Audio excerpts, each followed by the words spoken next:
everyone. My name is Vicki Wilkins, and I'm the Dean of the School of Public Affairs here at American University, and that water just fell.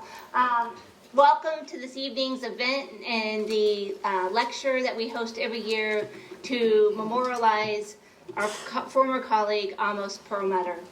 I greatly appreciate you coming here this evening, especially given the weather, and I do appreciate the great turnout that we have. I want to thank a few people while I'm up here. First, my colleagues Saul Newman and Michael Brenner, Laura Cutler, there in the back, Lisa Manning and the events team from the School of Public Affairs, and for helping organize this event and get us to this point in the evening. I also want to recognize that I had a wonderful time to meet and speak with our speakers for the evening and want to thank them for taking the time to be with us here tonight and to share your knowledge and insights. Now I have the pleasure to introduce Professor Saul Newman. He's the Associate Dean of Undergraduate Education in the School of Public Affairs, which means I have the pleasure of working with him every day.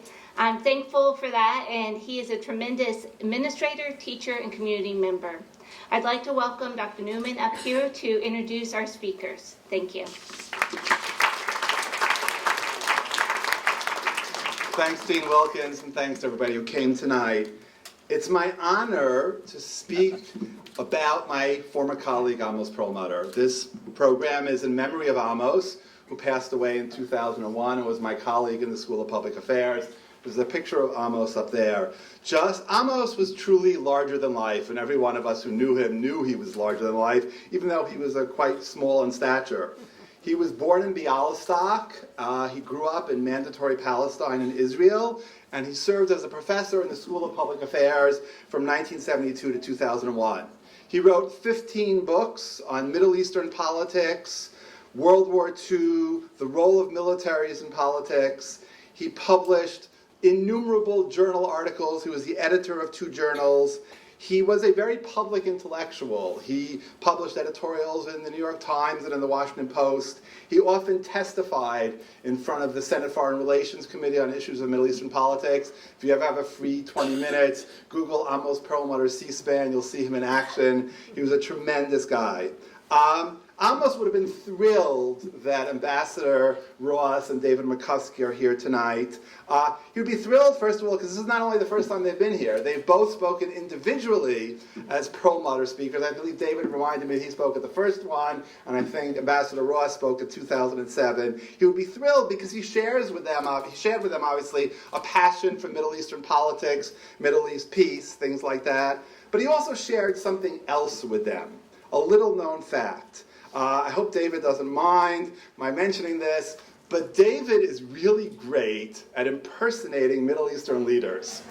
This is one of his side gigs. I've heard rumors that Ambassador Ross can do it too, but I don't know if that's true. I have a great story, just one story to capture Amos Perlmutter for you.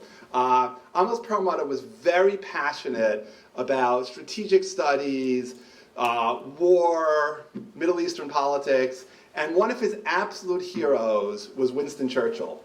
And Amos had a huge book collection. And in the early 1950s, when Amos was in his early 20s, he found himself in London in the House of Commons. And he wanted to meet Winston Churchill. And he was trying to figure out a way that he could meet Winston Churchill. And if you look at a big Amos over there, you can imagine when he was younger, looked a little bit like David Ben-Gurion, the first prime minister of Israel.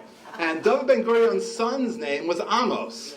So he went to the secretary for Winston Churchill, and he said, "I'd like to meet Winston Churchill." And they said, "Who are you?" And he said, "I'm Amos Ben-Gurion, the son of David Ben-Gurion." Now, if you knew Amos Ben-Gurion, he looked nothing like his father. Amos actually looked more like David Ben-Gurion than Amos Ben-Gurion did. And he got in, and he got the autographed 6-volume magisterial copy of Winston Churchill's book on World War II, and he treasured that book his entire life. I think that story sort of captures Amos. He had a certain joie de vivre that I know our speakers tonight share as well. So let me introduce our speakers tonight.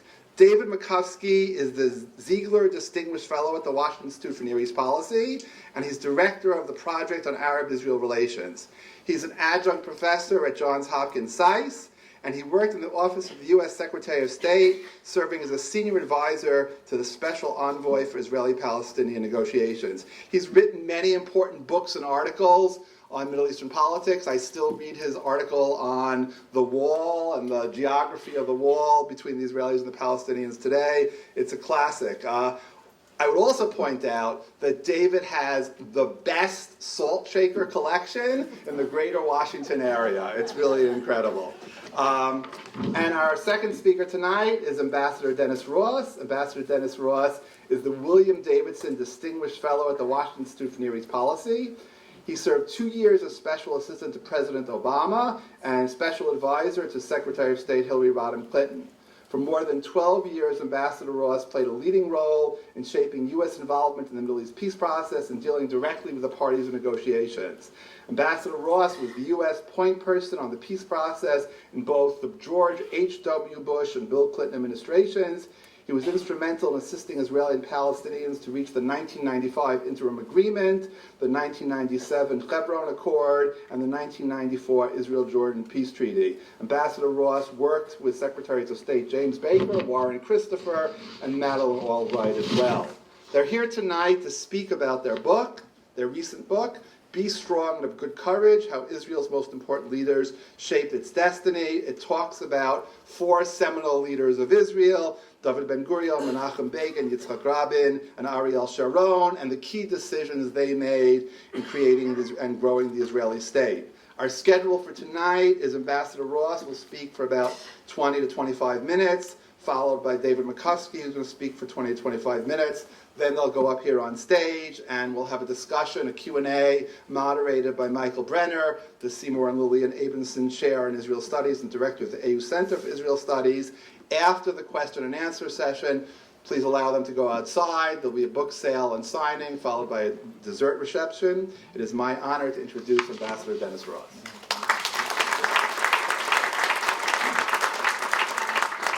Dennis.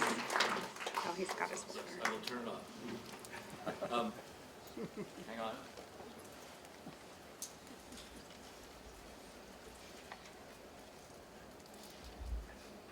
You hear me?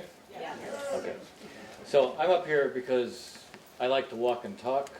I do teach at Georgetown, and one of the things I find that when I'm teaching, when I'm walking and I'm talking, more things occur to me than when I'm just standing still. And I also got a Fitbit a while ago, and I'm very short on steps today because of the weather, so I feel obliged to do that. The other thing I have to say is that obviously there's just nothing for me to talk about. But I will force myself, both David and I will force ourselves to talk not only about what is the book, because obviously that's why we're here, but we're going to relate it to, I think, the current reality, at least of the Trump peace plan. And I want to actually start by talking about the Trump peace plan. It is a plan that was in the works for 3 years, and I think if you say peace plan, it implies that it was something that both sides might actually be able to agree to. And I think that would probably be an overstatement. This was something that was coordinated with the Israelis, but it was not coordinated with the Palestinians. Now, to be fair, the Palestinians chose not to deal with the Trump administration from December of 2017 on. All right? Now, they did that because the Trump administration recognized Jerusalem as Israel's capital and also declared that it was going to move the embassy to Jerusalem. By the way, they did open an embassy in Jerusalem. We do have an embassy there now, although that embassy is almost exclusively in West Jerusalem, which, by the way, according to the Arab Peace Initiative that the Saudis were responsible for launching back in 2002, the fact is that West Jerusalem would have been recognized by the Arab Peace Initiative because they were recognizing the pre-June 467 borders. So here's a plan that was coordinated with one side, not shared with the Palestinians because the Palestinians sort of closed themselves off, and the details of it were not also shared with the Arabs. I want to come back and I want to describe the plan in some detail. I want to describe it from the standpoint of good news and bad news. If my wife were here, she would say, start with the bad news. But she's not here, so I'm inclined to start more with the good news. But I want to put it in the context of our book. David and I wrote this book because we have a profound concern. And the profound concern is that if Israel stays on the path it's on, it will become one state for two people. If it keeps building outside of the settlement blocks, and I'm going to pose the question here, how many people here know what I mean when I say settlement blocks? Okay. How many people don't know? Because I'm going to address you if you don't know. Okay, so let me explain what settlement blocks are. The concept of settlement blocks is something that I helped to establish before we went to Camp David in the summer of 2000. We were dealing with what were going to be the permanent status issues. I actually commissioned 3 different maps before we went to Camp David. We understood when we looked at the green line or the June 467 lines, this was not a defensible border for Israel, and a couple 100,000 settlers lived beyond it. We understood we were going to have to adjust the border. So we came up with the concept of settlement blocks. Now, even then, we understood that the vast majority of Israeli settlers, not the vast majority of the settlements, but the vast majority of the Israeli settlers live on about 5 to 6% of the West Bank, closest to the Green Line, closest to June 467, closest to the main urban centers in Israel. It's not an accident that they live there because most actually didn't go for ideological reasons. Most went for economic reasons and quality of life reasons. And of course, being close to the major urban centers in Israel, that's where you worked. So we didn't invent the idea of blocks because the reality is that's how most Israeli settlers, that's where they lived. So the concept here was we'll create settlement blocks and then we'll have swaps. There'll be territorial swaps and other forms of compensation. When Israel builds within the settlement blocks, that is consistent with a two-state outcome. When they build outside the settlement blocks, it is not consistent with a two-state outcome. Now, the reality is that today there's about 104,000 Israelis who live outside the settlement blocks. If you keep building, if you keep adding to that, you're going to hit a tipping point where once you hit that tipping point, you've then lost the option of two states as an outcome. Once you hit that tipping point, you are going to reach the reality where you can't physically separate Israelis and Palestinians any longer and produce two states. Observation number 1. Observation number 2. Two states is not available anytime soon. The gaps between the Israelis and the Palestinians are psychological. They are substantive. There is no easy way to bridge the gaps between the two. And the psychological gaps have become much more profound. When I say that, what I mean is both sides have lost the sense of possibility. There is a mirror image here. Israelis believe that Palestinians will never accept Israel as a state, the nation state of the Jewish people. And Palestinians believe the Israelis will never accept an independent Palestinian state. And the actions of each side, by the way, which we can get into in the Q&A if you want, the actions by each side validate the perceptions that each has of the other. By the way, the right way to try to move forward and reestablish a sense of possibility, which is the most important thing, is to develop parallel steps that each would take that would send a signal to the other that what they think about the other isn't right, as opposed to putting together a dramatic plan. I guess I'm indicating something about my views, but as diplomatic as I can be, and of course, always am. You know, when I talk about the Trump plan and I relate it to what I just said, think about the following. What we're saying is, it is very important that you preserve the option of separation. You don't have the option of two states anytime soon, partly because of the psychology I just described, partly because the gaps between the two sides, partly because on the Israeli side it's pretty clear that you haven't had a government recently that really thought that negotiating with the Palestinians was something that could lead anywhere. And on the Palestinian side, you have complete division. You have a division between Hamas and Fatah, between Hamas in the West Bank and the Palestinian Authority, Hamas in Gaza and the Palestinian Authority in the West Bank. You have succession looming among Palestinians. Abu Mazen is, depending upon who you ask, he's either 84, 85, or 86.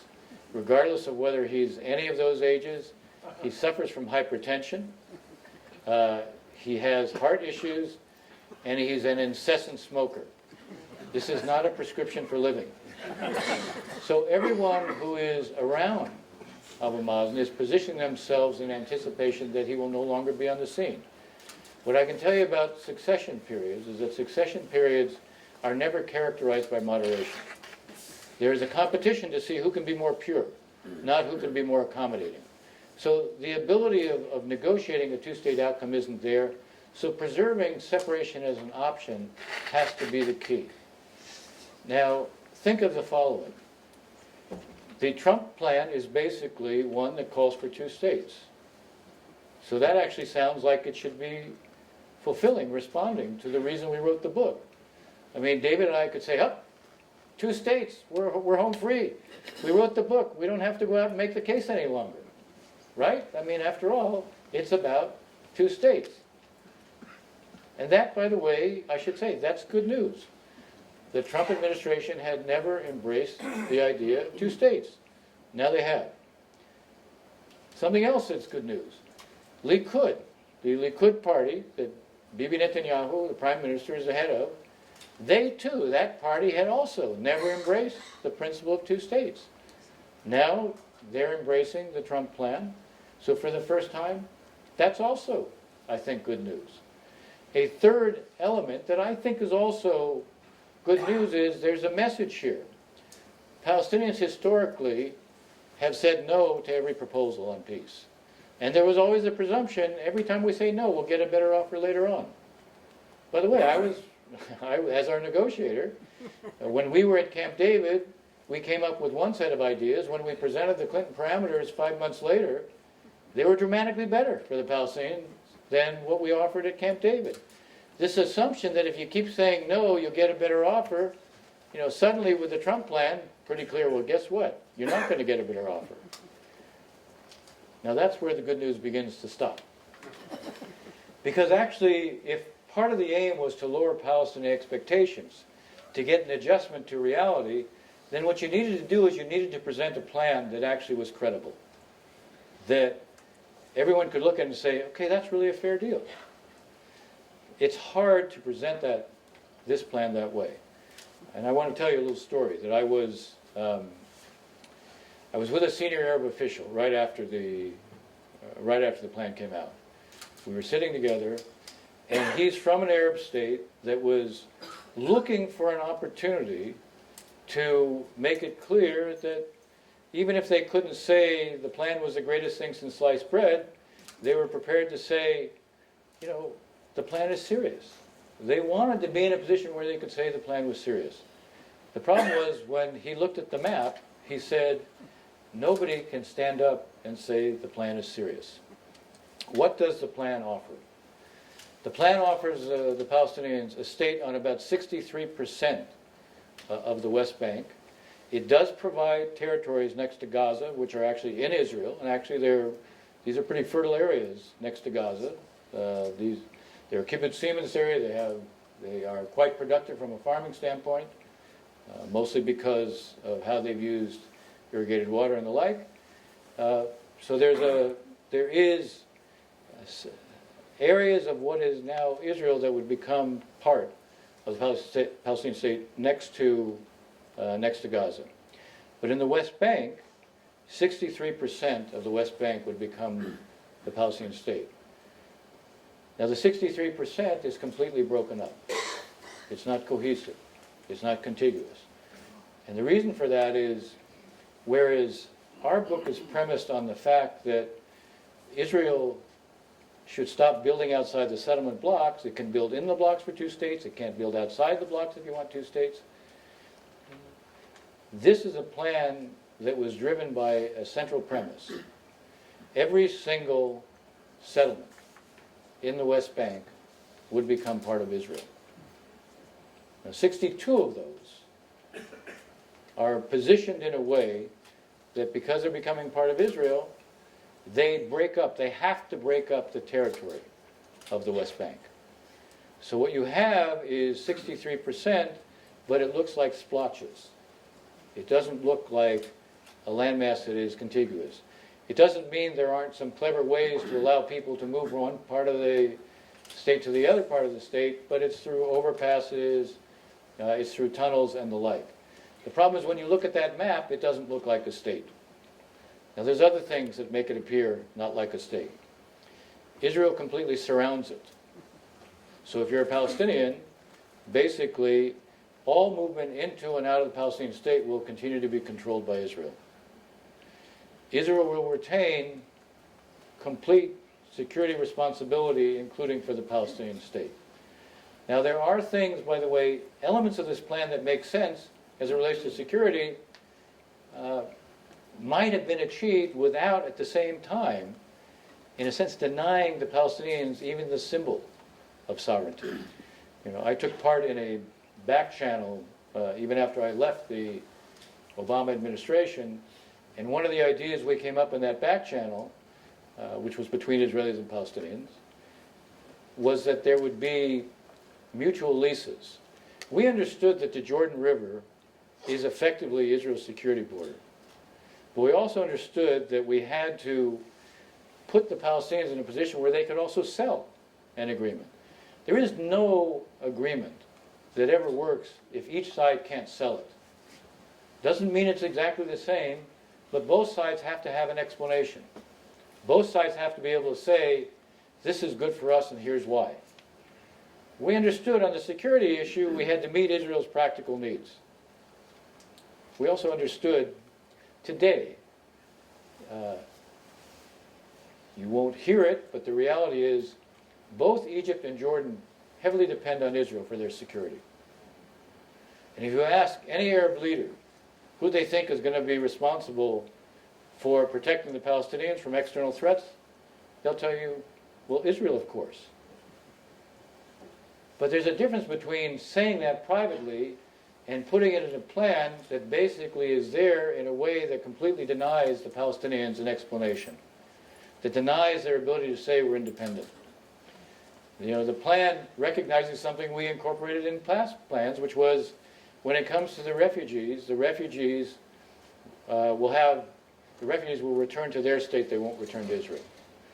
Now in the Clinton parameters, which I helped to draft, we talked about a right of return for the Palestinians to their state, not to Israel. In this plan, they don't have a right of return. This plan leaves the Israelis in control of which Palestinian refugees can actually return to the Palestinian state. The point is, the plan creates an image that makes it almost impossible for the Palestinians to claim they have an independent state.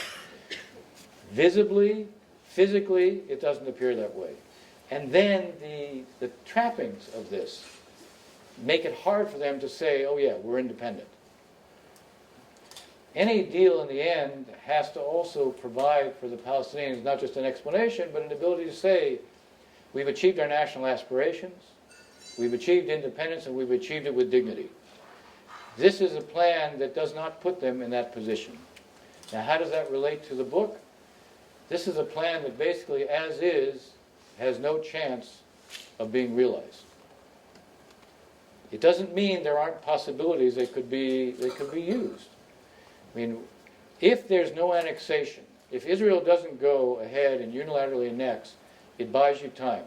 Bear in mind that what President Trump said when he presented the plan, he said this is a vision. He said this is a vision. And it should provide a basis for negotiations. And there's a 4-year window for the Palestinians. If they say no now, they can come in. Well, okay, they can join, they can discuss. If it's a vision, you can adjust the vision. If you have a 4-year timetable, you can have discussions. If you go with unilateral annexations, it basically does a couple things. It sends a message, It's not really a vision. It's something for the Israelis to go ahead and implement, and the Palestinians can get what they can get.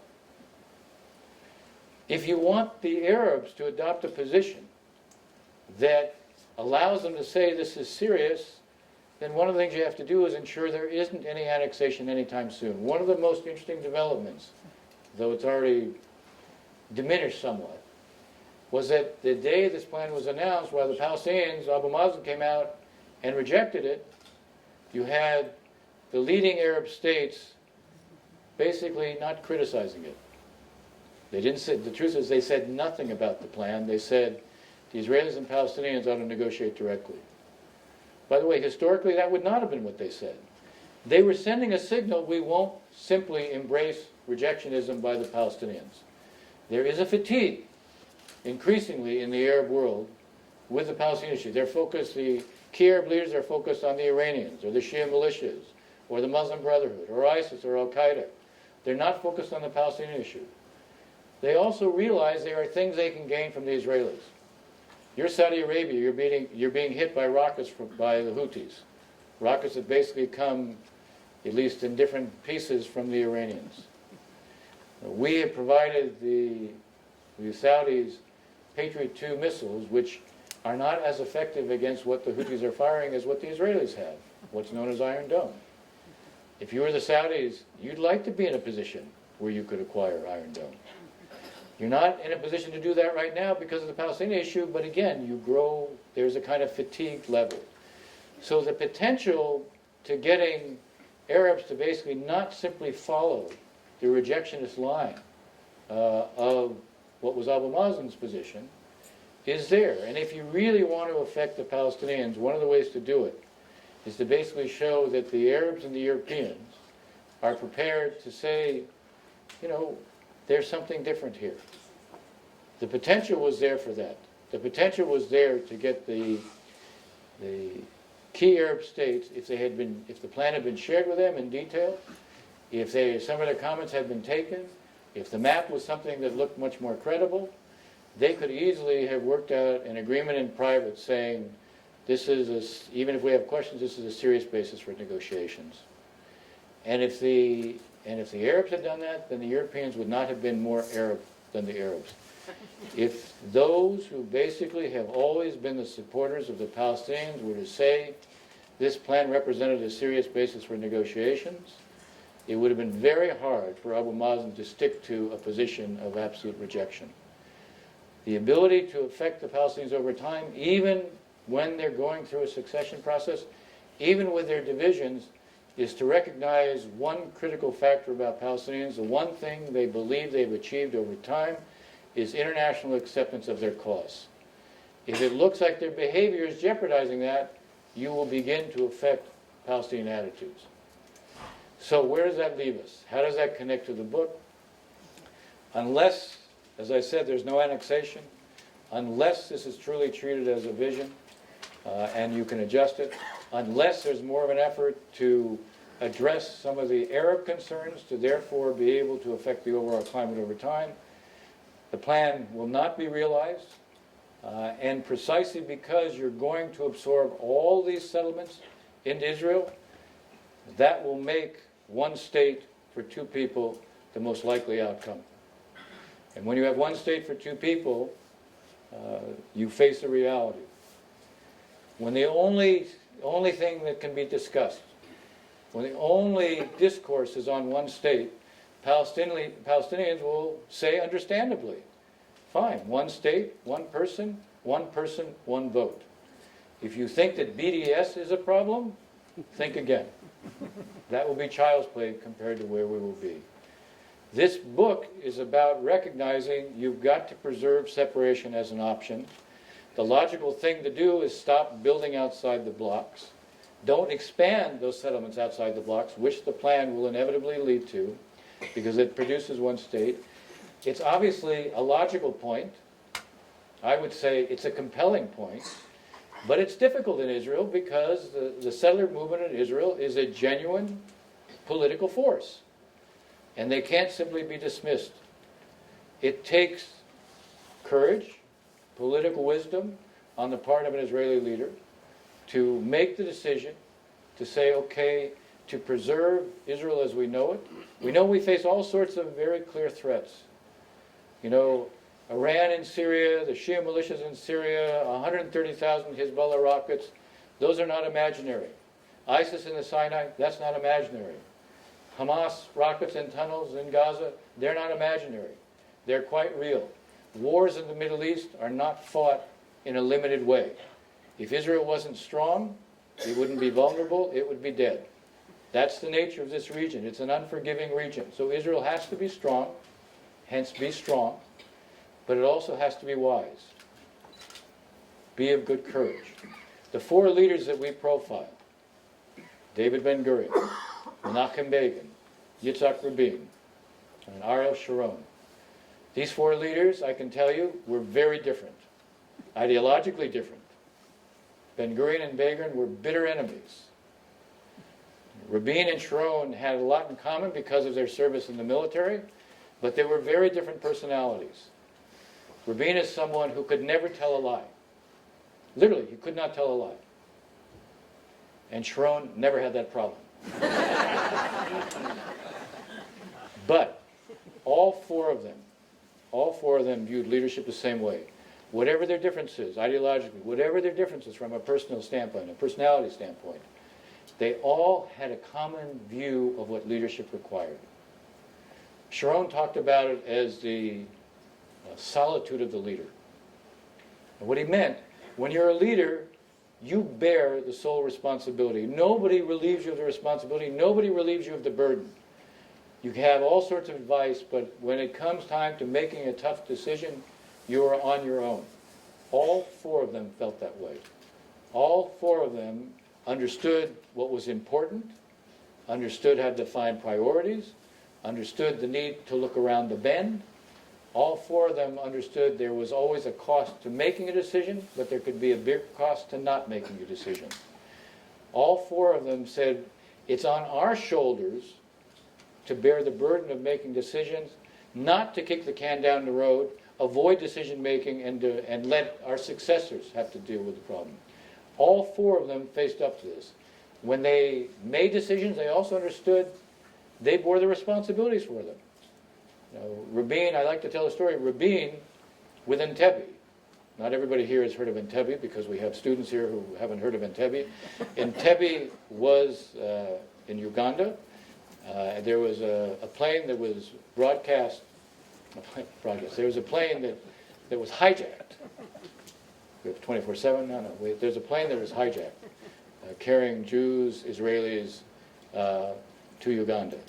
And to rescue, this is a couple thousand kilometers from Israel, and to, when the planes were sent with the commandos to rescue them, Rabin wrote two statements.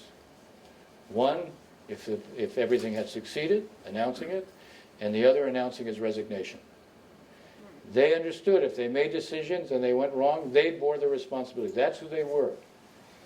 In all the cases, they put the state first. Not their political base, not their political allies. They understood they had a responsibility to lead the publics, not follow their public. That meant they had to educate their public. That's who they were. And we hope to use this book by telling their personal stories, how they evolved to provide guidance to Israel's leaders today. Here are historical examples of those who understood the character and nature and responsibilities of leadership. And we hope that that would provide guidance to today's leaders. And because we weren't prepared to leave it only at that, we also write a concluding chapter that lays out the specific steps that could be done by Israel now, and also what the U.S. could do to make it easier for them, because the book opens with me having shawarma sandwiches with Sharon, and Sharon telling me that all of his successors were politicians. And his implication was they'll make political decisions, they won't make decisions for the state. I will stop there and let David take over.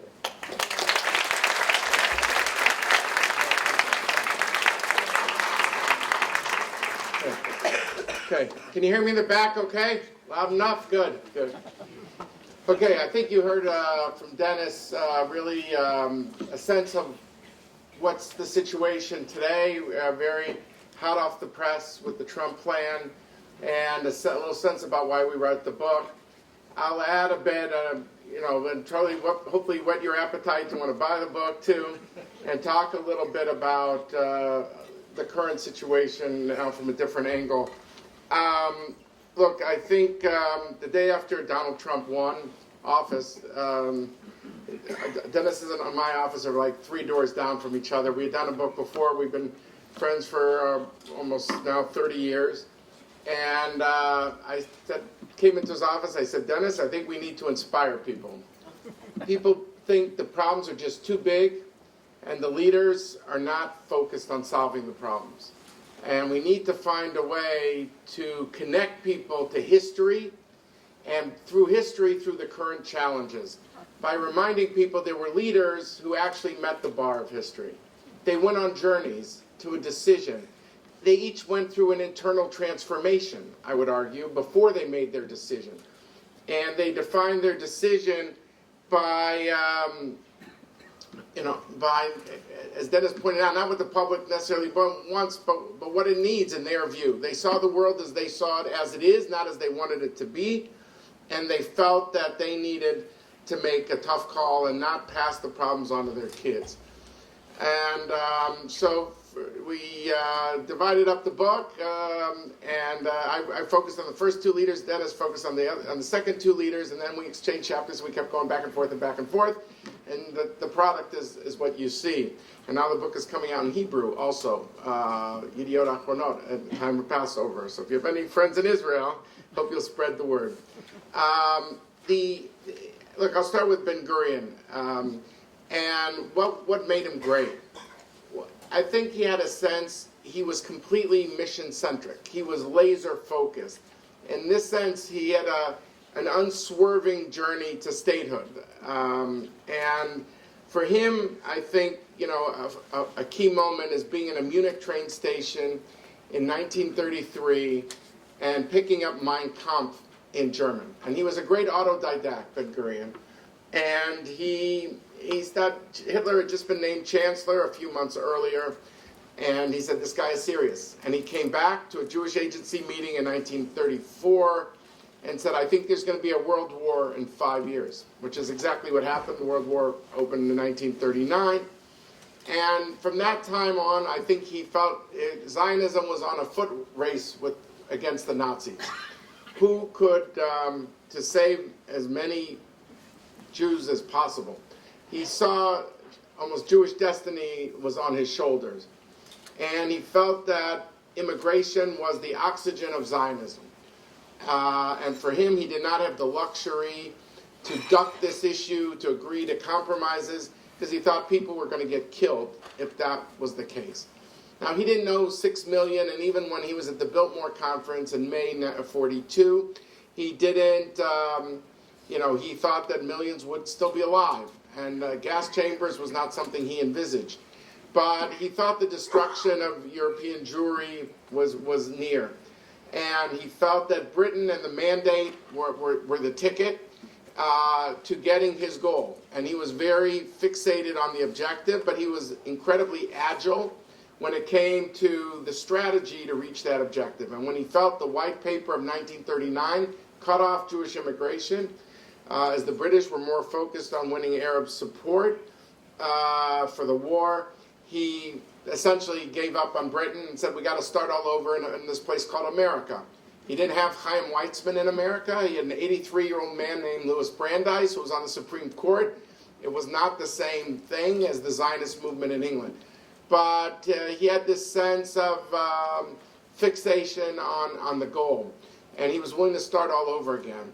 But his kind of I think if you say what was his big confrontation with himself, what was the transformation within him if he was so unswerving, it was this sense that, and it gets to something that Dennis spoke about, he had a sense that this new Jewish state is going to be based on half a loaf. It's not going to be based on a full loaf. The 1936 riots really took him aback. He had believed there was an Arab nationalism, but he didn't think there was a local Arab nationalism.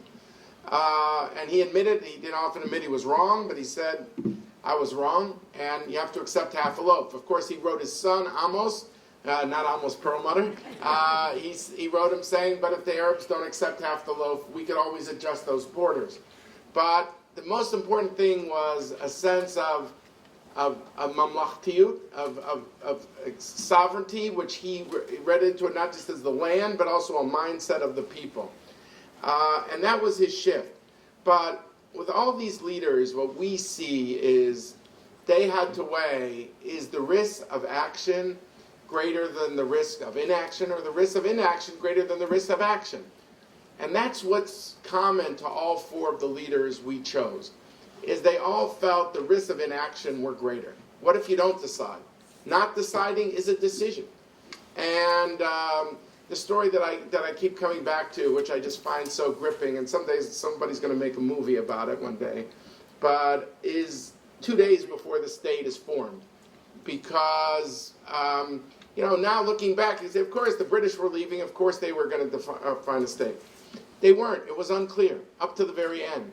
And you had 4 different blows that Ben-Gurion had to deal with. First, you had Moshe Sharet, then known as Shurtak, who was his prototypical foreign minister, who came back from seeing George Marshall. George Marshall, Secretary of State, very imposing figure because he won World War II. He was more popular in this country than Truman. That's why it's called the Marshall Plan, not the Truman Plan, because how great and respected George Marshall was. And the first thing he says to Sharet, you go through all the State Department, all the declassified cables, and he said, be careful of your generals. They get intoxicated, these generals. They think like they open up the road to Jerusalem, they can win a war. You can open up the road to Jerusalem and not win a war. And we're not there to bail you out. We, the United States, we have an embargo on you, and we're worried that there's going to be a war, and I'm asking you to back off on this state. We'd like to do a UN trusteeship. We know you don't like it. Let's think about it for 3 months, and let's see where we are. Don't declare a state immediately. And they knew Sharet at the State Department as one of the most moderate figures. And he went to Ben-Gurion until 2019. Maybe there were not direct flights from Washington. It was a very circuitous route. He went to New York, to Greece, a landing strip at night in Palestine. He went to Ben-Gurion's home. He lays out the whole thing. And Ben-Gurion listens to it. And according to Ben-Gurion biographers, but I caveat in the book, not the Sharet biographers who were kind of silent on this issue, he says to Ben-Gurion, I think George Marshall's right. I think we should wait. And Ben-Gurion says, give the whole report, just don't say that last sentence. But people should hear it. Tomorrow's the meeting, and it's going to be decided by these 10 people. 2 of them can't come because they were stuck because of the roads from Jerusalem to Tel Aviv. 1 was overseas, so it's up to 10 people to decide is there going to be a state or not. And then the second blow, and this also comes out of Hollywood, it sounds like, but Golda Meir dresses up as a Bedouin woman, meets King Abdullah, and sneaks in and said, remember our last meeting in November, and we said, if you don't fight us, we'll, the half a loaf that the local Arabs will reject, you'll have it. And this will be yours. And but don't fight us. And he said, yeah, I did say that to you, but I changed my mind because now there's an Arab war coalition of 5 countries, and I'm not an independent actor, essentially. So she comes back, scribbles a note to Ben-Gurion, there's going to be a war. The mission has failed. So that's like the second, blow to Ben-Gurion. The third blow was during the meeting itself on May 12th. They get news that there's a massacre at Gush Etzion, and there's a lot of women and children that have been killed.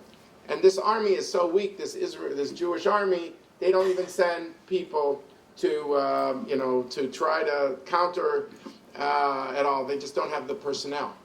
And so this was pretty demoralizing.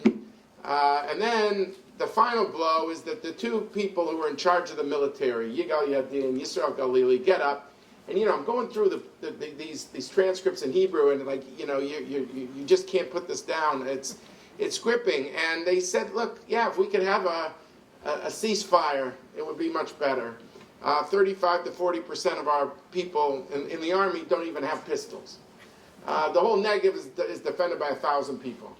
And Marshall's idea sounds right. Of course, we're not getting into the issue of trusteeship. That's political. We're military. We don't get into that. But they clearly wanted a break. And then Ben-Gurion was quintessentially Ben-Gurion and said, look, I've heard from all of you, you make good points, but Ben-Gurion always was unambiguous and was always relentless in pushing to decision. He said, Marshall, he wants this ceasefire. Who's going to monitor the ceasefire in Iraq? Who's going to monitor in Syria? Who's going to monitor in Jordan? Who's going to monitor in Egypt? Nobody. It'll be asymmetrical. That'll be monitored here. And between us, the local Palestinians. And he said, our assets are abroad. You know, the weaponry is still in Czechoslovakia. Very little had gotten through at that point. And the gates to open, the immigrants, the DP camps coming from the Holocaust. You know, we just need a border. We need any border, but a border that is ours, that we can bring people in. And there was the money from abroad as well. And this was very quintessential Ben-Gurion, that he was thinking in terms of sovereignty, in terms of, even if it's half a loaf, it's better to have full control over half a loaf than have less than full control over a full loaf. And he also understood, as Dennis pointed out, you have to be able to explain things to your public. If you cannot explain to your public why you did not declare a state after the British walked out the door, you'll never be able to explain to your public. So it's not that any of these people were less Zionistic. They were all Zionists, or they wouldn't have been in that room. But part of the book that we do, which is like, you know, we don't want to compare ourselves to Ted Sorensen and Kennedy, who wrote Profiles in Courage, but this we see as the Profiles in Courage of Israel, in the sense that these leaders had to make tough calls, very tough calls. And in the case of Ben-Gurion, while we don't think there was a hand vote, but given the comments and the transcripts, it seems clear that the vote, if there was a hand vote, would have been 6-4. That's how Israel was founded, 6-4. And that the guy who cast the swing vote was Moshe Sharet, who the night before was going to go the other way. But that shows you how a leader can make a difference. And with these other three leaders, Begin, Rabin, Sharon, and as Dennis points out, they were all different in many ways, but it was always the same question. Are the risks of inaction greater than the risks of action? And they all came to the view that the risks of action, it was preferable, because the risk of inaction was a higher risk and a prohibitive risk. In the case of Begin at Camp David, you know, he really feared that Sadat would go back to the rejectionist front, that there have been wars. And now we think of these wars as like historic, you know, 48, 56, 67, 73. But 78 is not too long after 73. And you had just lost 2,600 boys on the battlefield on your side and thousands on the other side. And Begin understood that this was a risk Israel could not take, that Sadat would rejoin the rejectionist front. But because alternatively, if you pulled Egypt out of the front, you would be able to avoid a war also with Syria, because Syria would not fight Israel alone. And indeed, I would argue that was a very crucial decision. He also thought, given his terrible relations, his frosty relations with Carter, that U.S.-Israel relations would be hurt. And he talked to people about American Jews and diaspora Jews and things like that as well. And he felt that the risks were higher if you did not make the right call. And when you think back now, again, like founding of Israel, it seems obvious. But it wasn't obvious in 1978 at Camp David. And I would argue that approach was vindicated. That, you know, when you think that Sadat was assassinated, people told you, don't sign this deal, he could get assassinated, and he was assassinated, Sadat. But it also survived 2 intifadas, 2 wars in Lebanon, the rise of the Muslim Brotherhood. If you look at the GDP in terms of how much of Israel's budget and its gross domestic product went to the military, it was clearly over 30%. And if you add the servicing of the military debt, it was over 40%. And today, that's under 5%. And what does that mean? You know, there's all these philanthropies, the American Friends of this and the American Friends of that. But, you know, maybe that raises $2 billion a year. But I think if you look at the amount of money that Israel spends on the military compared to what they did in those days, and you you make that extrapolation, I think it's easily over $100 billion a year that Israel could put into universities, hospitals, clinics, schools, and the like. And the whole quality of life of Israel and the affluence that Israel has gained is because that it hasn't fought these interstate wars. Doesn't mean that Israel's home free, and Dennis pointed out Hamas, Hezbollah, but thankfully they don't have an air force or tanks or things like that. And of course there's Iran. But except for some scuds by Iraq, which I don't want to minimize, there's not been an Arab state that has attacked Israel since the 1973 war. Doesn't mean that some of them haven't paid money to support Hezbollah or Hamas, but that's usually been Iran and not the Arab states. So I do think the leadership of Begin was crucial in this regard.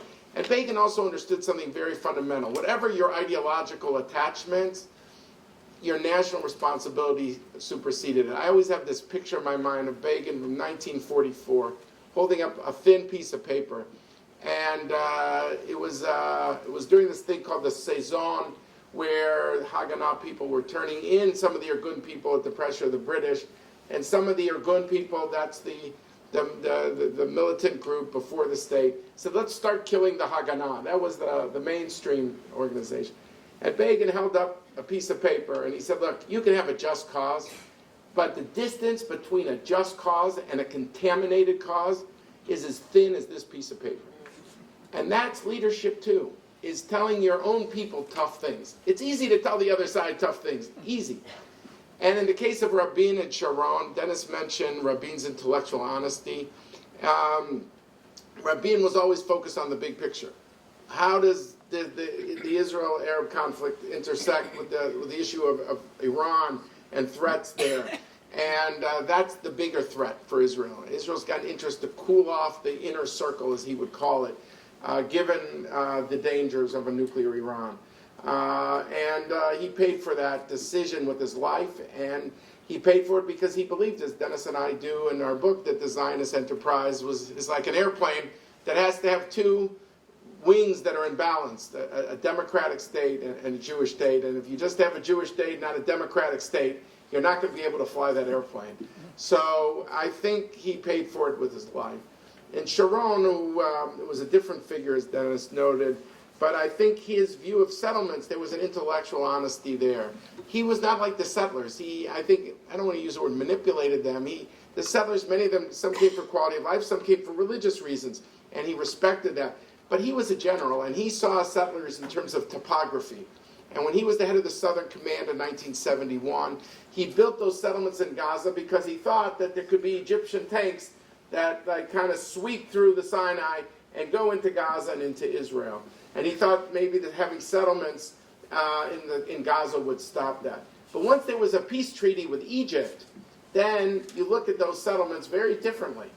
And he had at least the guts to admit that my rationale in 1971 is not the same rationale when he was prime minister and made the call in late 2003 and on through 2005 before he had his debilitating stroke.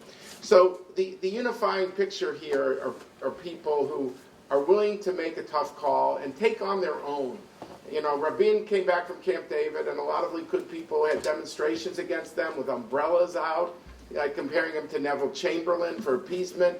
Settlers were denouncing him, that all he was motivated by the Nobel Peace Prize. But he did what he thought was right. And that's what I think characterized all four of those leaders. And just to segue to today, this challenge of leadership isn't always easy. It sounds easy. Of course, you should take on your political base. But we're seeing also today that base politics is not just the name of the game sometimes in Israel, but also in the United States. And it's hard to go against your base. Not easy. Dennis mentioned the issue of annexation. There's the Israeli elections coming up on March 2nd. There's different scenarios. I think Netanyahu, for the first time drawing a map, he was so afraid, if I draw a map, if I say the word Palestinian state, if I say the word capital in East Jerusalem, even though we could argue that the Palestinian capital in East Jerusalem is in the northern corner of Jerusalem, the Palestinians don't call Jerusalem.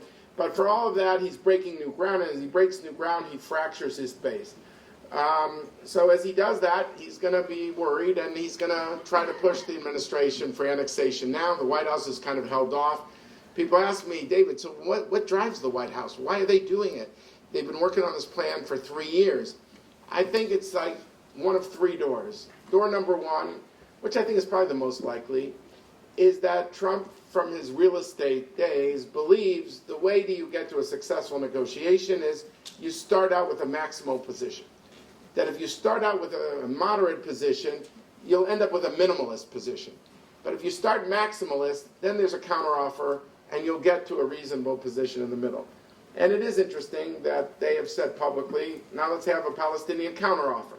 Well, if there is a counteroffer, it'll be very different than this offer. But it could be that the Palestinians, because their self-definition is defiance, they won't operate the same way as he did in the New York real estate world. That's option door number 1. Door number 2, I think he thinks that if he wins, they're going to have to deal with me for 4 more years. You know, they could boycott me from 2017 to 2020, but will they be able to withstand 2021 to 2025? And we'll see. And he might think what's cutting for him is that the Arab states are, for the first time since the beginning of the conflict, on a critical issue, they are not reflexively saluting the Palestinian position. So he may feel maybe their position will be modified. Option 3, door number 3, they don't modify, they don't acquiesce, in which case I think he thinks U.S. and Israel could basically impose this as a new reality. I think by front-loading the benefits, though, you make anything harder. If you say you're going to have 4 years to work it out, if you front-load the benefits of annexation now, I think it's going to make everything more complicated. We're worried about not door number 1, not door number 2, not door number 3, but door number 4, that this becomes a one-state reality, and that has implications for Israel's position in the United States and elsewhere. And that's why we wrote this book. I just hope that, and Dennis and I are not Netanyahu haters at all. We see a lot of things he's done positively for the country, but we think on this issue, he thinks of it more politically than historically, but we'll have to see how things turn out in Israel. In the Q&A, I'm sure there'll be questions about the elections. I don't want to get into that right now, all the scenarios, but I do hope that people who read the book, whether it's the print edition, the audio edition, the Kindle, whatever you read, that you will be inspired by these 4 leaders who made tough calls and paid sometimes a heavy price for their belief that the national interest has to be ahead of the personal interest. And we're willing to take on allies, and that inspiration will carry us to dealing with the complexity and challenges ahead. Thank you all very much.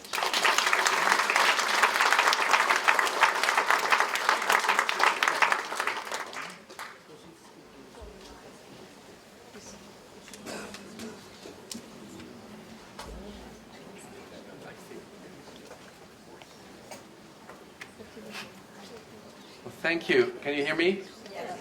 Thank you so much, Dennis and David. And as a historian, I should say I love the book because it is, of course, the crucial episodes of Israeli history, and they're some of the crucial leaders of Israel. But when you read each chapter, you also connect it with questions of today very much, without necessarily spelling this out. So I should say my first question, you go to David, whom do you want to impersonate first after we heard that? I retired that. That will be your next invitation here. When I read the descriptions of all of them, and of course I teach this history as well, it seemed to me that something that strikes me is even more than these were leaders who were able to make big decisions, they were also able, and they had the guts to go against the mainstream of their own party, sometimes of their own previous thinking. And I think that is very important. If you think of, let's just say Begin, of course, when he decided to return the Sinai to Egypt, he was not very popular with many people in his own party, Gilda Cohen and Yitzhak Shamir and others. Rabin, of course, he paid with his life, as you said, and Sharon left the Likud, the party he helped to found. So I just want to start with this question. How important is it to be a true leader in many ways, to be able to go against, in a way, your own previous convictions and be able to turn them around? Is that something you found very crucial then? Yes, I think that, what attracted us to, not just to these four, but also when we went through, really, what's interesting is, you write a book like this, you go into it, I think in each of our cases, thinking, we really knew a lot about these guys already. And then, of course, when we got into really doing the research, we said, God, we didn't know that much about them. And I think the thing that stood out, this is what really stood out for us. This is a book, when you read, especially when you read the last chapter, which is the implications and so forth, this is a book that offers broader lessons on leadership.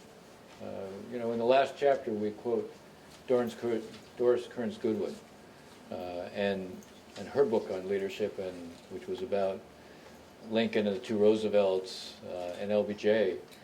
And one of the things she talks about is the mental toughness and resiliency of leaders. And she said, she identified in them, they'd all suffered real terrible traumas. They'd overcome enormous personal adversity. That's true for all four of these guys as well. And I think it's, they had that mental toughness, they had that resiliency, they had an amazing capacity to both realize what was important and then to say, okay, it's on my shoulders to make that decision, and I know what the price is going to be. Look, in Ben Gurion's case, Israel lost 1% of its population. I mean, it's almost inconceivable. They lost 1% of their population in the War of Independence, and he knew it. He knew that would be the consequence. Each of these decisions, you look at someone like Sharon, you said he left his party. Well, he took on. He is the guy who built the settlements. He's the guy who laid out the whole grid for them. Everything was his concept, and then he's the one who turns around and says, you know what? We're not going to be a Jewish democracy if we stay there. And so each of them was prepared to do something that was enormously difficult. You think about when Rabin, I was at the White House, I saw how hard it was for him to shake Arafat's hand. Afterwards, he gives a speech back in Israel where he said, look, if I was Yitzhak Rabin, the private citizen living on Rav Ashi Street, I would never have shaken his hand. But I wasn't Yitzhak Rabin, the private citizen. I was the Prime Minister of Israel. I had a larger responsibility. And he said, we could not be like ostriches and stick our head in the sand. These were people of enormous personal courage, all four of them.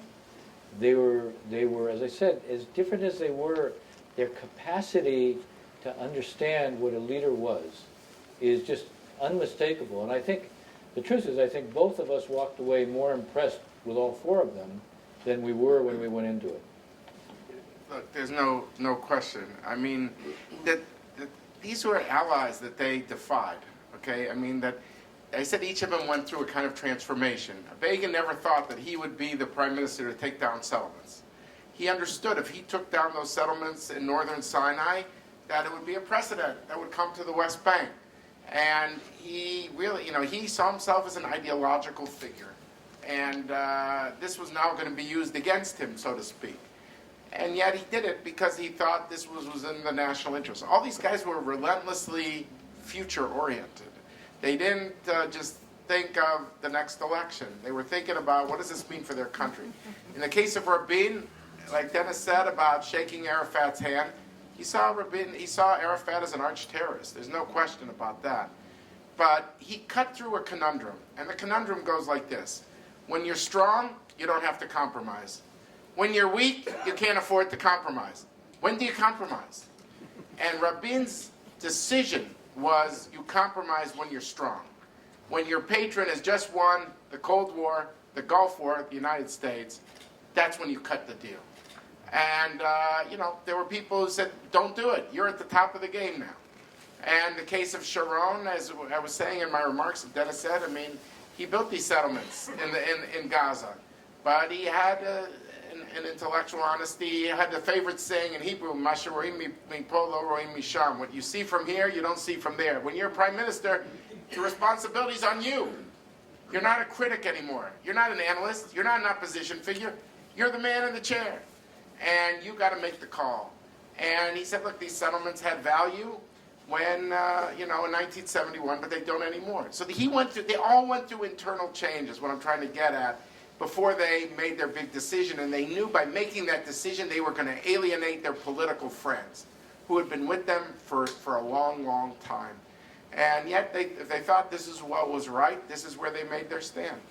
Let me just pick up here. I think the long-term view is so crucial as well. If you think of, in the beginning you struck an optimistic note. You wanted to set a counterpart to what many of us today think about what's happening in politics. But then I thought actually none of those leaders, maybe Ben-Gurion to a certain extent, but none of them really enjoyed, in a way, the fruits of what they did. Yes. Begin, when he, after his second election and the Lebanon War, and then when he went out of office, he was deeply depressed. He was in a deep depression. He never left his house besides the yard side of his wife. Then Rabin, of course, ended very tragically, and Sharon in a way too. I mean, in office when he had his stroke. And none of them really. So I'm not saying they knew what was coming, but you have to have probably that long-term vision, which I guess we don't see today. Well, I think all four of them were strategic in character. And this notion of intellectual honesty meant that they could learn. They didn't rationalize their decisions. I mean, I used to say about Rabin, he's the only leader I ever dealt with or worked for who would say to me, you were right and I was wrong. And it wasn't because he was soft. He was the most analytical leader I ever dealt with. But because he was honest, if in fact he thought something and I would argue with him and he wouldn't budge. If he thought it through, he wouldn't budge. But if it turned out that events proved him wrong, he would come and say, and he did to me on several occasions, you were right and I was wrong. All of them had the capacity to see things as they were. Not as they wanted them to be, not as, maybe their political advisors suggested they should spin it to be, not even as they might want to politically present it to be. They understood what the reality was. They never lied to themselves about the reality, and that's what allowed them to also adjust. No, I like your point, Michael, about the long-term view that they didn't really get to see the fruits of their decisions. In the case of Ben-Gurion, he did. Because he was prime minister basically for the next 15 years, with the exception of the 2 years of 53, 55. But the other three really, really did not. And but I really think they had a sense of carrying Jewish history on their shoulders. I really think they felt that. It doesn't mean they weren't flawed. I mean, we're not here to chisel people in stone on a Middle East Mount Rushmore. We're not here to defend things that Sharon did, other things of his life that were highly controversial, to put it mildly. But we look at these four crucial episodes as cases of where people rose to the occasion and thought what is good for the country, not necessarily what was good for them. And we thought that that's an inspiration that could help people who were going through difficult times with populism and all sorts of making shorter-term decisions. Let me just ask one last question, and we'll of course turn to the audience. Of course, you choose four leaders. There were more prime ministers. There was even a woman, first woman prime minister in the Western world. And I'm not asking about Sharet and Eshkol and Olmert. Shimon Peres, who also inaugurated the center here at American University. How would you evaluate his role in terms of leadership and impact, maybe compared to the others? Can we start? Okay. You knew him, of course. So. Yeah, I worked very closely with him. Look, he had all the attributes of leadership, for sure. But unfortunately, he served as prime minister twice for very short periods of time. By the way, the first time he was prime minister, he made big decisions. He withdrew most of the way out of Lebanon. He fixed the economy in Israel. It went from having, triple-digit inflation down to 15% in a year with the help of George Shultz. But still, it was a big, tough decision. He made it. He didn't fear making decisions. I mean, Sharon once said to me, you know, Shimon, when he was making this point about all my successors are politicians, he said, look, Shimon's not. He said, Shimon could do it, but Shimon's not going to be prime minister. The tragedy of Shimon, in many respects, is that Shimon couldn't be prime minister, even though he had the attributes of it. But he also had one other huge advantage. He had Rabin. They were rivals for 50 years, but Rabin was his kind of anchor. And you know, he even said to me after the assassination of Rabin, he was crushed. I saw him immediately afterward, and he was crushed. And part of the reason he was crushed was because Rabin was always there for him. He could fly high. He could be the visionary, and he knew Rabin was there to bring him down to earth if he was pushing for something that wasn't going to make sense. Suddenly, he was basically saying, where's my anchor? So, you know, with Rabin, he was extraordinary.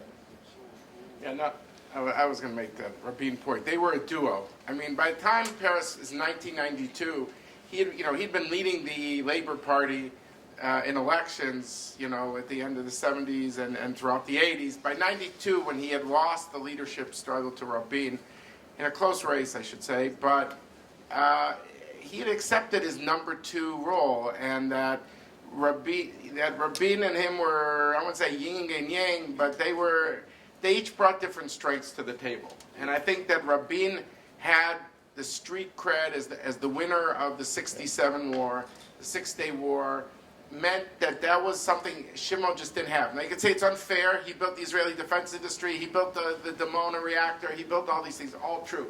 But in the eyes of the public, he didn't have the street cred of the guy who won the Six-Day War. And so Rabin was indispensable in making some of these decisions, of getting the army behind those decisions, marketing this to the public. Doesn't mean Rabin didn't make mistakes. He did.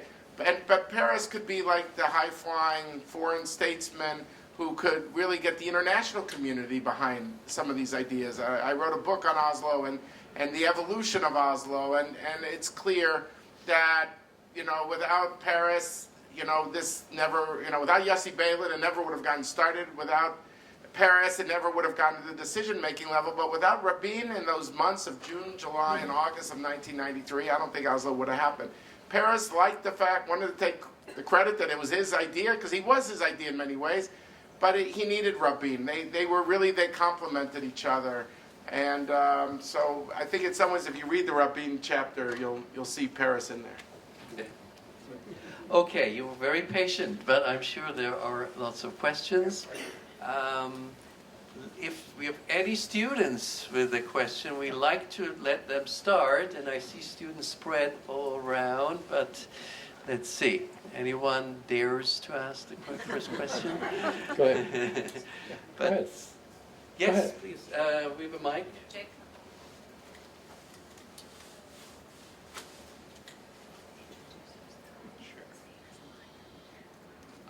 My name is Jacob Lewis. I'm a sophomore, and I study political science and Israel studies in the minor here at AU.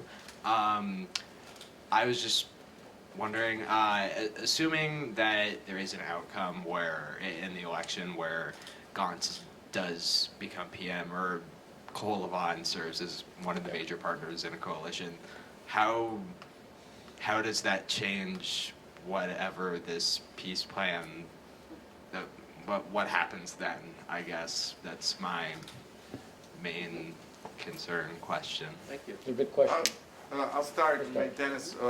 Look, on the configuration, there's different possibilities for configurations. Going back to door number 1, door number 2, door number 3. You know, could Bibi win outright? Remember, for those of you who don't follow all the ins and outs, it's not enough to have the most votes. You have to have a coalition of parties to get you to 61 seats, which is the bare majority of Israel's parliament, called the Knesset, of 120. So could he win outright? You know, he was at, let's say, at 55 this time. He was at 60 the time before. So, you know, it's not inconceivable that this plan might help boost him. On the other hand, there's been these corruption, this indictments on 3 charges, and now it's clear he doesn't have immunity, and Blue and White's going to hammer. You're electing a guy who's going to be in court in the morning, and he's going to be conferring with lawyers in the evening. So he's basically got time for you between 1 o'clock and 5 o'clock to run a very complicated country in a very complicated region called the Middle East. That's what we'll hear between now and March 2nd. So the plan is, I think, staunch the bleeding for now. We'll see in politics in Israel, a month is an eternity. So we have to be careful to be humble about that. So door number 1, Bibi got 61, and in which case I think he will try to, maybe, do, annexation and as many settlements as he can. As you heard from Dennis and myself, there's about 128 settlements, 51 inside the barrier and 77 outside the barrier. But 85% of those settlers, and including those people in East Jerusalem, are inside the barrier in that 8%. But to get you from that final amount to 100%, you go from 8% of the West Bank to 31% of the West Bank. So if door number 1, Bibi prevails. And then he annexes. I think there's a shot at that. Door number 2, there's a unity government. So Blue and White said we won't sit with a guy who's under indictment. But after a 3rd round, Israel sees itself as the only democracy in the Middle East, but having 3 elections in a row is a bit ridiculous. So people say you can't do a 4th round, although they said that the last time too, and they said the time before that. So be careful. I think it could be this gray zone that we're in now, and he goes first, and does he incapacitate himself, as President Rivlin has suggested during the trial? How does he define incapacitation? He clearly defines the word downward, not in a broad sense. I mean, when Sharon was incapacitated, he was in a coma. Bibi's idea of incapacitating is to be inside the room in the cabinet meeting and still have the title of prime minister, but not be the acting prime minister. So how that's going to play out. Or option 3, door 3, would be Gantz is able to cobble together parties with the center-left, attract the Victor Lieberman, who seems on a warpath and says there's no 4th round, and he joins with the center-left, and maybe the Israeli Arabs support the government from the outside. It's not as much that the Zionists are trying to keep them out, but they basically have not wanted to join any government. Now, it's true, Ayman Oda said under certain circumstances, maybe one day I will, but now it doesn't seem that way because it is a moral dilemma for Arabs. Are they going to raise their hand for a military operation against other Arabs? That's hard for them. But they could support it from the outside, meaning that they could make sure the government doesn't fall in no confidence votes. It's hard for an American. We're used to a presidential system. I'm saying this the day after an impeachment. But if a guy isn't impeached and convicted, you get 4 years. In Israel, you get from Wednesday to Wednesday. That's it. You don't get anything more. No discounts over there in that country. So on any given Wednesday, some guy could hold you by the throat and bring you down. So you always have to have your 61. So will Lieberman join that government? Will the ultra-Orthodox, maybe not in the first step, but in the second phase, come and join when there's no pathway for their first choice, which is Netanyahu? We don't know. I tend to believe that Gantz would not support the plan the way it is conceived of front-loading all the benefits for Israel of annexation now. And I think he'll be different. He's used phrases about the Jordan Valley that have been done in coordination with the international community, or I want to work with regional partners. He's used certain caveats that are code words to saying, I'm not Netanyahu. So we'll see how it plays out. I would just add, I won't do 1, 2, or 3. I'll just say I think it's going to be number 2. I think you're going to end up with a national unity government. I think Bibi will be the initial prime minister until he's incapacitated, meaning he has to go to court. As long as you have a national unity government, there will not be annexation.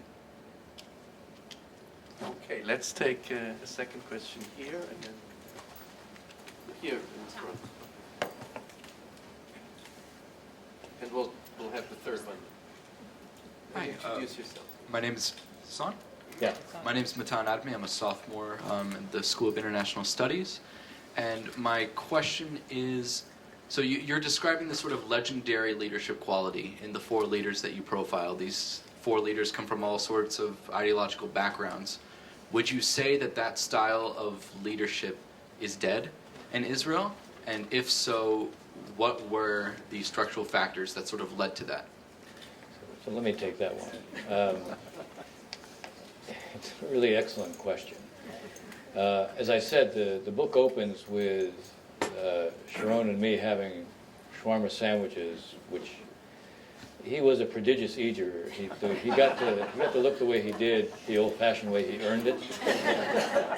He ordered 10 shawarma sandwiches for the two of us. Each of these were like this big. I ate 2, which was not a small achievement. I then surrendered to him as I watched him eat 8. So he was made of all sorts of stuff. But I think, look, what helps to account for it is they fought for the state. These four, for them, the state wasn't a certainty. The fragility of the state existed. You lose 1% of your population in 1948. This is a state that, they weren't certain that it would survive, and they fought for it. That created a special understanding for them, how to think about the state.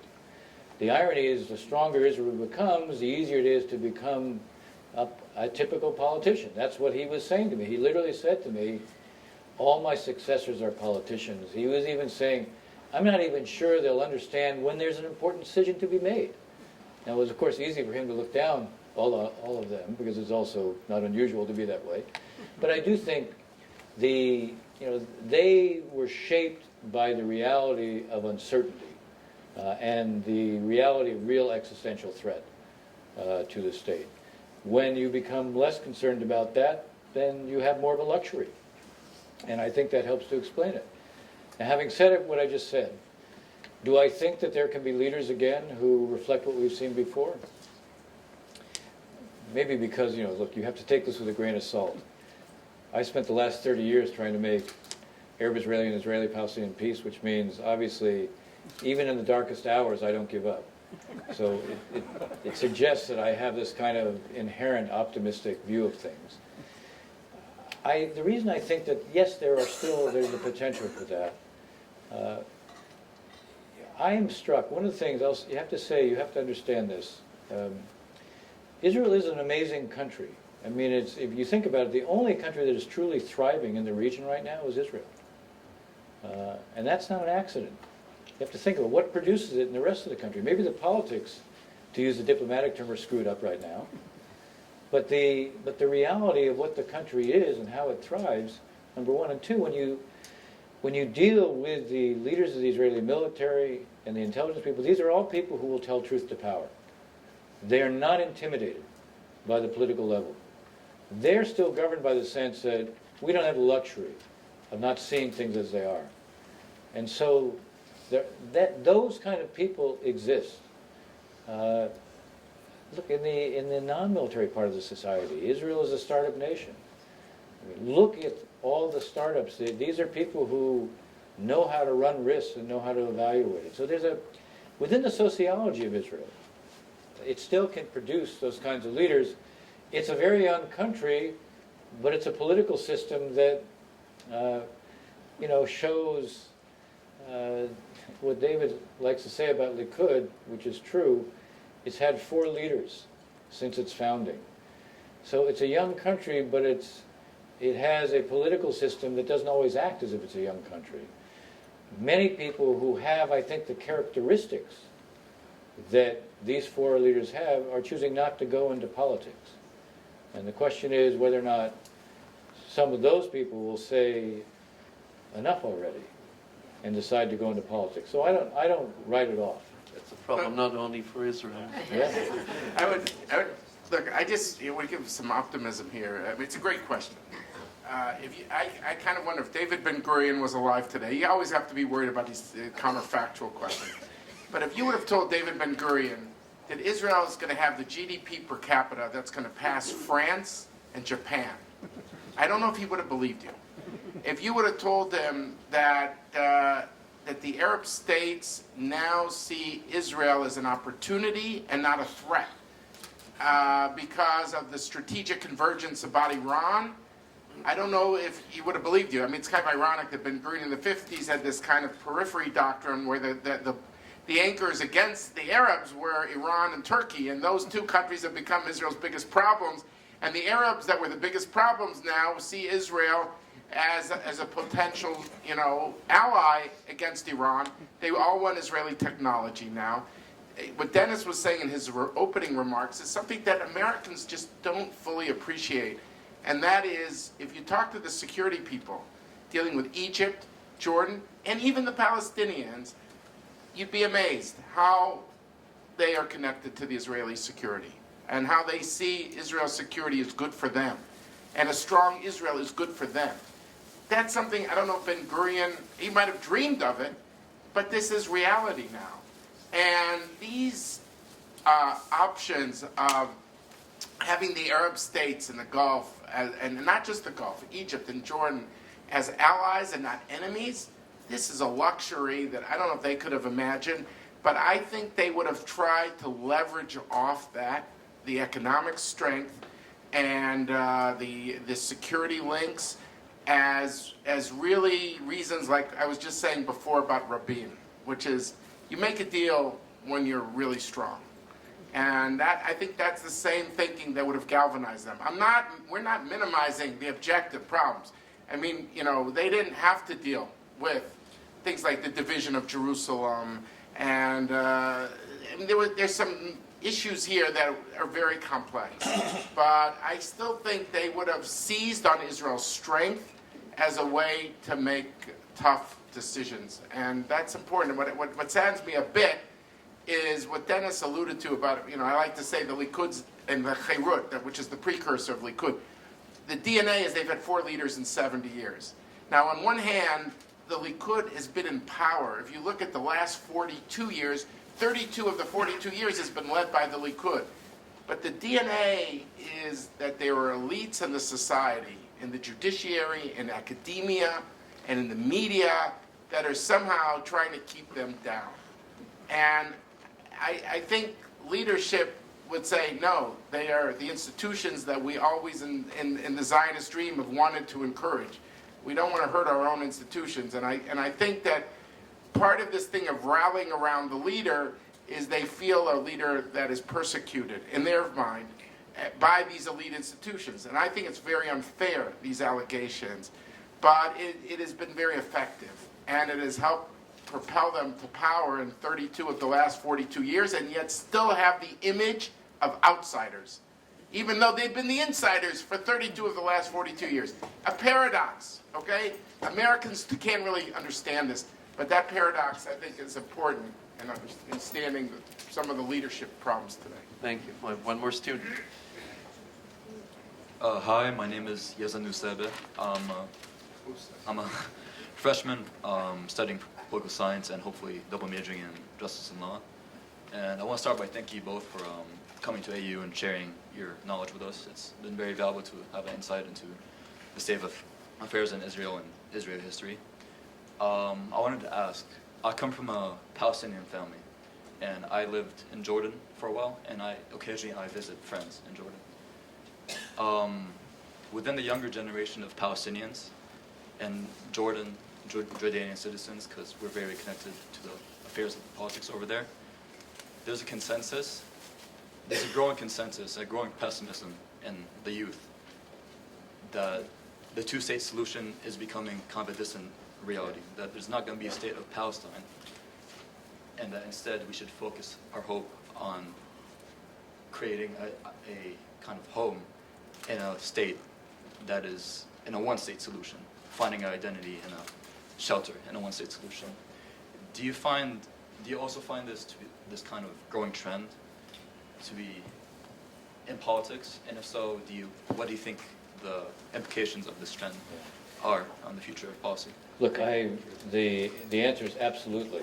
What you're describing is absolutely the reality, especially for, I would say, Palestinians under the age of 30. And the concern I think the two of us have, you have two national identities, you have two national movements. In the Middle East, the one thing we know, wherever we have a state where there's more than one identity, national tribal, sectarian, that state's at war with itself. So if you want to have an enduring conflict, you'll force these two national identities into one state. I don't know if you remember this, but when I had Ahmed Ghanem came to the Institute, Ahmed Ghanem is from the young Fatah activists. He's no longer young, just like me, no longer young, but he came in 2003 and gave a speech here in Washington. I brought him. And he said, look, I'm for two states because I know what one state means. One state means either they will dominate us or we will seek to dominate them. There's no other way. And anyone who says it's not going to be that way ignores everything about the region.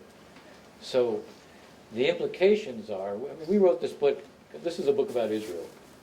But the point was, Israel is drifting by default towards a one-state outcome, which will be bad for Israel, which will be bad for Palestinians. It'll change the character of Israel.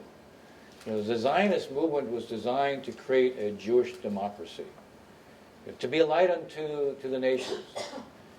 It will lose its identity, it will lose its character. As the two of us like to say, there are very real threats that Israel faces. I made a reference to it. And those are tangible.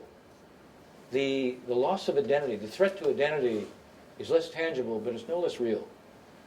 And the whole reason for writing this book is to flag that reality, and I will say, to the Jewish people in this audience.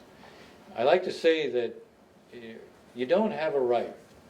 If your kids aren't in the Israeli military, or your grandkids aren't in the Israeli military, you do not have a right to say to the Israelis, this is what you do on War and Peace. You don't have that right. You have a right to an opinion, but you don't have a right to tell them that.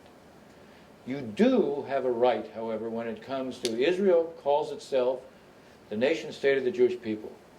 Well, the Jewish community is part of the nation, is part of the Jewish people. You absolutely have a right, you have a duty to raise with Israel, okay, you're changing the identity of Israel, which affects us. It has implications for the Jewish community here. It has implications for the broader diaspora. Here you have a right to say, if you're going as individuals, you're going as groups, if you're seeing Israeli leaders, you're seeing members of the Knesset, you're seeing media people, you have a right to say, what are you doing to prevent Israel from becoming one state for two people? And I would say, I understand why Palestinians under the age of 30 have that view. Because I said it at the outset, there's complete hopelessness right now. And they look around and say, okay, let's make the best of this, so let's have one state. Ultimately, it doesn't reflect, as I said, what will serve Palestinian interests. And by the way, the sense of Palestinian identity won't disappear. You know, if you're going to say, okay, fine, no more Palestinian identity. One state works that way. Okay, no more Jewish identity. You know, the reality is those national identities are deeply ingrained, and they're not going to disappear. I would just to reinforce. Can we just maybe collect a few more? Is that okay? And then responding maybe to a few more, if that's okay. Yeah, we'll take three at a time. Yeah, let's take three. There was one in the back for a long time here. Just a question regarding sort of the conventional wisdom about this premise for the two-state solution, that all settlements beyond the bloc will preclude a two-state. I support two-state, but I've heard sort of this counter-argument that if Palestinians and Israelis truly want a peace, a genuine peace, Israelis have, 1.5 million Arabs living in Israel. Why won't the Palestinians accept, I don't know what you said, 100,000 beyond, 100,000 Jews who currently live beyond the settlement block? Thank you. We'll keep that, and maybe So take two more, that's fine. here, down here.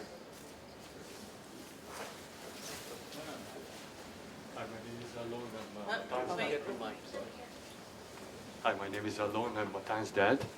A couple of things I want to reflect to what you just said. I understand why the Palestinians and the Jordanians are pessimistic about getting to a peace solution due to the Trump's plan, but also the Israelis are pretty pessimistic because, for example, when they withdrew from Gaza, 12 years ago. They got rockets, although it was wasn't through a peace process. It just decided to withdraw without getting anything in return. So they're afraid that something similar could have happened in the future if they withdraw from the West Bank. I want to say a statement about Trump. I think the Trump era is very different from previous presidents. I think everyone around him don't know where where his red line, and they're walking on eggshells around him. That's true with Netanyahu. That's true with the rest of the leaders in the Arab world. For example, when the Saudis were attacked by the Iranians 6 months ago and half of their oil fields were destroyed, they were expecting Trump to help them out, which he didn't. But on the other hand, a couple months later, he took Soleimani with apparently no immediate threat. So it seems like Netanyahu is afraid to say something about the plan where some things he doesn't like about it, for example, the Palestinian state, but on the other hand, he does like a lot of things about it, which he probably helped write that plan. So it seems like it's really complicated for the Arab leaders, and that's why in Cairo last week, they barely said anything against it because they just don't know how to read Trump and how he's going to react. Thank you. Sure. Thank you. And we have also Professor Ziv. Thank you. It was fascinating talk, by the way, fascinating conversation. So I'm looking forward to reading your book, and you might be addressing my question in your book. So my question is about Sharon. You mentioned that Sharon made a very tough decision, and he famously said, when asked, how can you, the father of the settlement movement, withdraw from unilaterally from the Gaza Strip?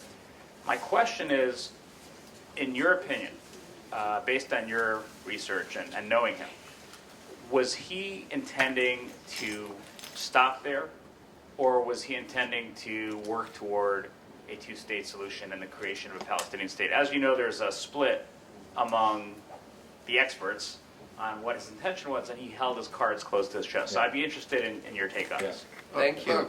Look, just to respond to a few of these things, to Mr. Nusseibeh, if you look at Syria, Lebanon, Iraq, all cases where you've had a very bloody period. Civil war in Lebanon went on for 14 years. In Syria, maybe over 600,000 people are killed, Sunni Shia. In Iraq, Sunni Shia also, a lot of deaths. And the point is that the primordial loyalty is not to the state, but it's to the ethnic group. In the Middle East, it's not post-ethnic. We thought maybe Europe is post-ethnic, but now we just see Brexit, by the way. But let's assume Europe is post-ethnic. But the Middle East is not Europe. And also, India, Pakistan is further afield. I don't see that coming together. So I think when people's primordial loyalty is to their religion or to their ethnic group, that means when you submerge this under a united flag or a united soccer team, the guns are just pointed inward. And that's kind of our fear. On this gentleman's question about the settlers, why, in my view, I'm asked this question a lot, and my answer is very simple. People say Arabs live in the Galilee, why shouldn't Jews live in a Palestinian state? And I'd say, I agree. But the element is that the settlers who live in these enclaves, they want the IDF to protect them. They're not relying on the Palestinians. They want the IDF. And the way the people in the Galil are not asking the Palestinian Authority to move to the Galilee. As a matter of fact, they don't want to be part of the Palestinian state. So I think that's a crucial distinction. On the Sharon question, Dennis might have another view, but we do think that he was thinking of a second phase, and indeed Olmert, who comes in after he goes into his coma, runs on the idea of what he called the hitkansut, consolidation into the blocks, and not having outside the blocks.